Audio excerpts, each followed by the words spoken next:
دور ہی ختم کرنے کے لیے اتنی زیادہ فوج اکٹھے کر رہے تھے جس کے مقابلے میں مسلمانوں کی یہ نفری کوئی حیثیت نہیں رکھتی تھی۔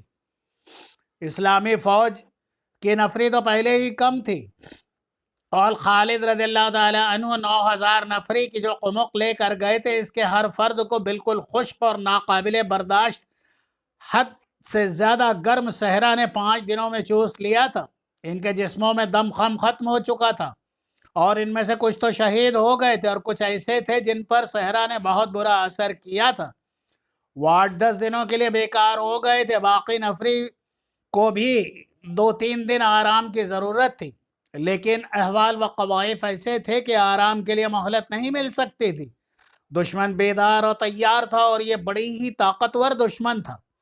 اس وقت کے ملک شام پر رومی حکمران تھے، اور ان کی فوج اس دور کی مشہور طاقتور اور مضبوط فوج تھی۔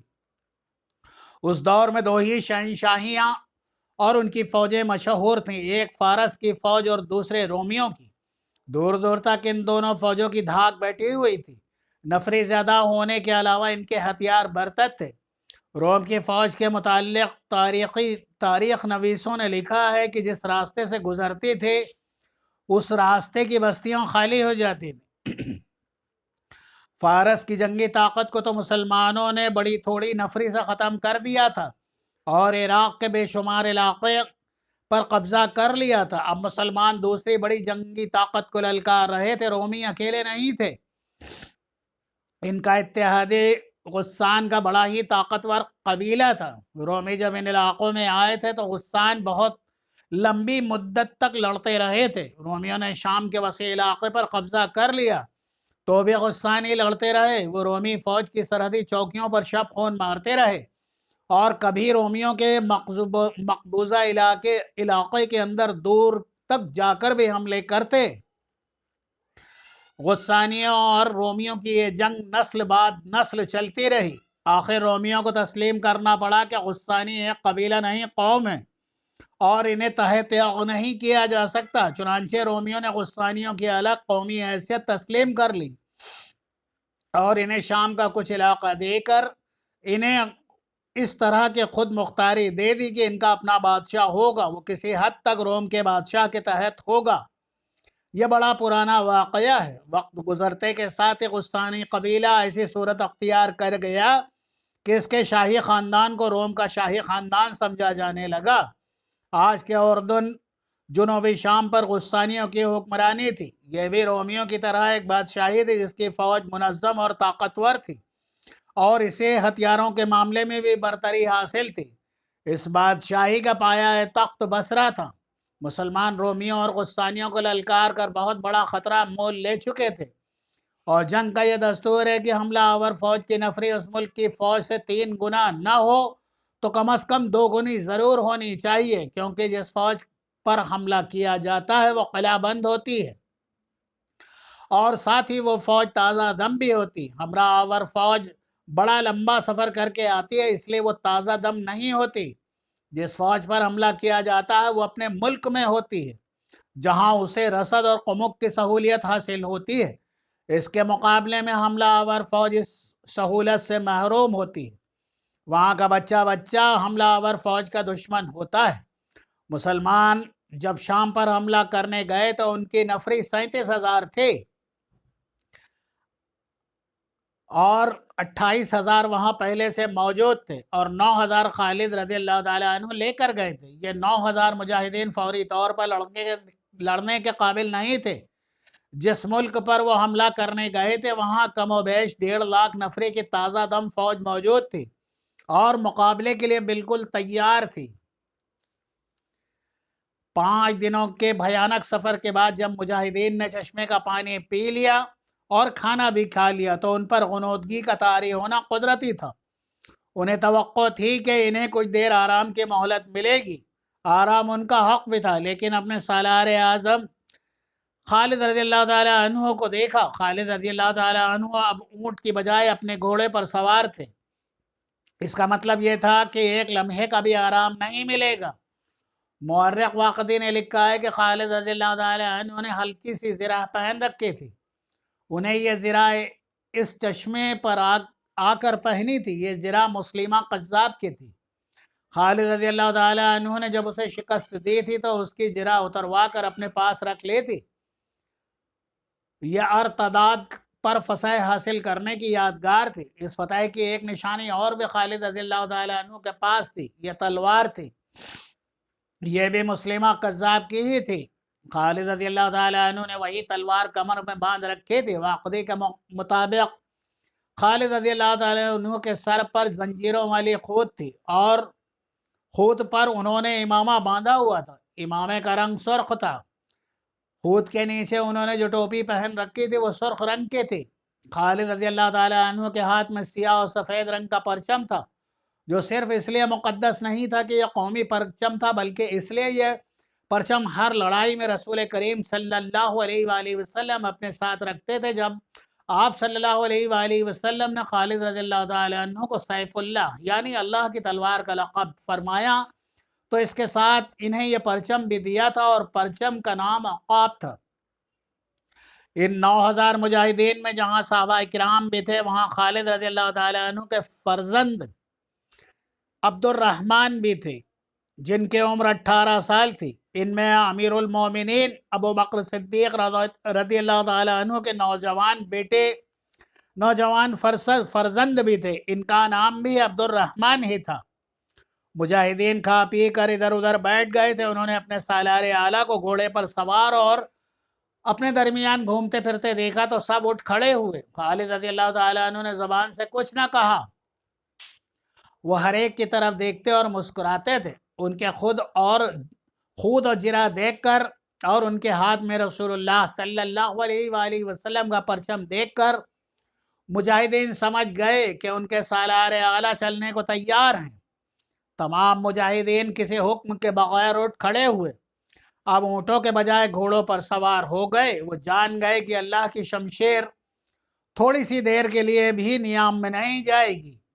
خالد رضی اللہ تعالی عنہ کی جاں فضا مسکراہٹ نے پورے لشکر کی تھکان دور کر دی۔ لشکر تو چلنے کے لیے تیار ہو گیا۔ ایک آدمی پرجوش لہجے میں کہتا اور دوڑتا آ رہا تھا، ولید کے بیٹے یہ دیکھ ولید کے بیٹے، اللہ نے میری بینائی مجھے لوٹا دی ہے، میں دیکھ سکتا ہوں اور میں تجھے بھی دیکھ رہا ہوں۔ کسی نے بلند آواز سے کہا، بے شک اللہ ایمان والوں پر کرم فرماتا ہے۔ کسی اور نے نعرہ لگایا، اللہ رحیم و کریم ہے۔ یہ تھا رافع بن عمیرہ، جس نے اس لشکر کی رہنمائی اس خطرناک صحرا میں کی تھی۔ وہ آشوب چشم کا مریض تھا۔ ریت کی چمک اور تپش سے اس کی بینائی ختم ہو گئی تھی، لیکن جسم میں چشمے کا پانی گیا اور آنکھوں میں پانی کے چھینٹے پڑے تو رافع کی بینائی واپس آ گئی۔ خالد رضی اللہ تعالیٰ عنہ کو اس بات کی بہت ہی زیادہ خوشی ہوئی، جس کی ایک وجہ یہ تھی کہ اس کے لشکر کا رہنما اور میدان جنگ کا شہ سوار ہمیشہ کے لیے اندھا نہیں ہو گیا تھا۔ دوسری وجہ یہ تھی کہ رافع بن عمیرہ خالد رضی اللہ تعالیٰ عنہ کا داماد بھی تھا۔ مجاہدین بنا آرام کیے اپنے اگلی منزل کو جا رہے تھے۔ اب ان کا سفر سہل تھا، لیکن دشمن پر فتح سہل اور آسان نظر نہیں آتی تھی۔ جس سے لڑنے وہ جا رہے تھے وہ دشمن بہت طاقتور ہے۔ اس کے وہاں قلعے تھے، وہ اس کی زمین تھی اور اس کا ملک تھا۔ مسلمان کھلے میدان میں تھے اور اپنے مستقر سے سینکڑوں میل دور تھے۔ انہیں اپنے لیے اور اپنے جانوروں کے لیے خوراک کا خود ہی انتظام کرنا تھا، اور یہ ان کے لیے بہت بڑا مسئلہ تھا۔ خالد رضی اللہ تعالیٰ عنہ جب اپنے لشکر کے ساتھ شام کی سرحد کی طرف بڑھ رہے تھے، اس وقت غسانی بادشاہ جبلہ بن لاخیم اپنے عمرہ اور سالاروں کو حکم دے چکا تھا کہ مسلمانوں کی فوج سرحد پر آ گئی ہے اور اسے سرحد پر ہی ختم کر دینا ہے۔ اس وقت خالد بن سعید کو رومی فوج شکست دے چکی تھی اور مدینہ کا 28,000 مجاہدین کا لشکر 4 حصوں میں شام کی سرحد پر پہنچ چکا تھا۔ غسانی شاہ جبلہ نے اپنے عمرہ اور سالاروں سے کہا تھا، ہم نے رومیوں کو شکست دی ہے، رومیوں سے بڑھ کر جابر و جنگجو کون ہو سکتا ہے؟ ہم نے اس زبردست فوج کو گھٹنے پر بٹھا کر اس سے یہ علاقہ لیا تھا جس پر آج ہماری حکمرانی ہے۔ تمہارے سامنے مسلمانوں کی کوئی حیثیت ہی نہیں۔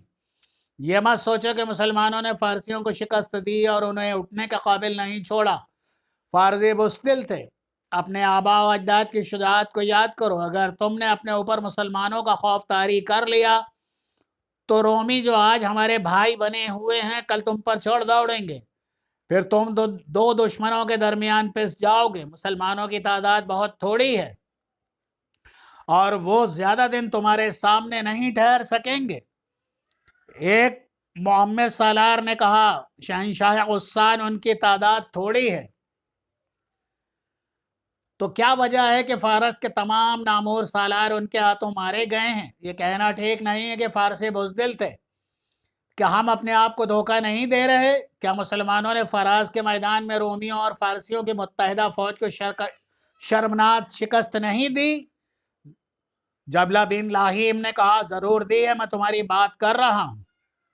اگر تم نے مسلمانوں کو اپنی تلواروں کے نیچے رکھ لیا تو رومیوں اور فارسیوں پر تمہاری بہادری کی دہشت بیٹھ جائے گی، اور تم جانتے ہو کہ اس کا تمہیں فائدہ پہنچے گا۔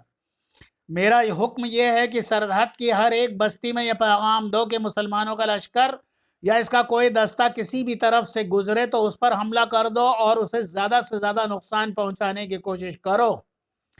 ہر وہ شخص جس نے غسانی ماں کا دودھ پیا ہے وہ اپنے قبیلے کی آن پر اپنی جان قربان کر دے، لیکن 3-4 مسلمانوں کی جان ضرور لے۔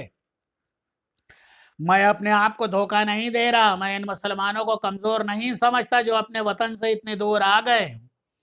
وہ اپنے عقیدے کے بلبوتے پر آئیں اور ان کا عقیدہ ہے کہ ان کا مذہب سچا ہے اور وہ اللہ تبارک و تعالیٰ کے برتر بندے ہیں اور اللہ تبارک و تعالیٰ ان کی مدد کرتا ہے۔ اگر تم اپنے عقیدے کو مضبوطی سے تھام لو تو تم انہیں کچل کر رکھ دو گے۔ قبیلے کے بچے کو لڑاؤ، عورتوں کو بھی لڑاؤ، اور ہر کوئی یہ کوشش کرے کہ مسلمانوں کو یہاں سے کھانے کو ایک دانہ نہ ملے، پینے کو ایک بوند پانی بھی نہ ملے، اور ان کے اونٹ اور گھوڑے اس گھاس کی ایک پتی بھی نہ کھا سکے جو تمہاری زمین نے اگائی ہے۔ خالد رضی اللہ تعالیٰ عنہ کی اگلی منزل سویہ تھی، جس کے متعلق انہیں بتایا گیا تھا کہ سرسبز اور شاداب جگہ ہے۔ ان کے راستے میں پہلی بستی آئی تو اس سے کچھ دور کم و بیش 40 گھڑ سواروں نے مسلمانوں کے ہاراول پر اس طرح حملہ کیا کہ گھوڑے اچانک ٹیلوں کے پیچھے سے نکلے، سرپٹ دوڑتے آئے اور برچھیوں سے مجاہدین پر حملہ بول دیا۔ مجاہدین بھی شہ سوار تھے اور اس طرح کے چھاپا مار لڑائی میں مہارت رکھتے تھے، اس لیے انہیں زیادہ نقصان نہیں اٹھانا پڑا۔ کچھ مجاہدین زخمی ہو گئے اور انہوں نے حملہ آور سواروں میں سے 3-4 کو گرا لیا۔ یہ غسانی سوار تھے جنہوں نے پہلے حملے میں مسلمانوں کو بتا دیا تھا کہ وہ لڑنا جانتے ہیں اور ان میں لڑنے اور مرنے کا جذبہ ہے۔ وہ اللہ بول کر آگے نکل گئے اور بکھر گئے تھے۔ دور جا کر وہ پھر واپس آئے۔ اب مسلمان پوری طرح تیار تھے۔ عیسائیوں نے حلہ بولا، وہ برچھیوں تلواروں سے مسلح تھے۔ مسلمانوں نے انہیں گھیرے میں لینے کی کوشش کی لیکن وہ بے جگری سے لڑتے ہوئے نکل گئے۔ ان کا انداز جم کر لڑنے والا تھا ہی نہیں۔ تقریباً اتنے ہی غسانی سواروں نے مجاہدینوں کے لشکر کے عقبی حصے پر حملہ کیا۔ یہ بھی چھاپا مار قسم کا حملہ تھا۔ گھوڑے سر پر دوڑتے آئے اور آگے نکل گئے۔ خالد رضی اللہ تعالیٰ عنہ لشکر کے وسط میں تھے۔ انہیں اطلاع ملی تو انہوں نے لشکر کی ترتیب بدل دی، لیکن وہ لشکر کو زیادہ پھیلا نہ سکے کیونکہ وہ علاقہ ہموار نہیں تھا۔ کچھ دیر بعد خالد رضی اللہ تعالیٰ عنہ کے سامنے چند غسانی لائے گئے جنہیں مجاہدینوں نے گھوڑے سے گرا لیا تھا۔ ان سے سب جنگی نوعیت کی معلومات حاصل کی جانے لگے تو ان سب نے بڑی جرأت سے باتیں کی۔ ایک قیدی نے کہا تم جدھر جاؤ گے تم پر حملے ہوں گے۔ ایک اور قیدی نے کہا جب آدمی نہیں ہوں گے وہاں تم پر عورتیں حملہ کریں گی۔ خالد رضی اللہ تعالیٰ عنہ نے پوچھا تمہیں کس نے بتایا کہ ہم تمہارے دشمن ہیں؟ ایک قیدی نے جواب دیا دشمن نہیں ہو تو یہاں کیوں آئے ہو؟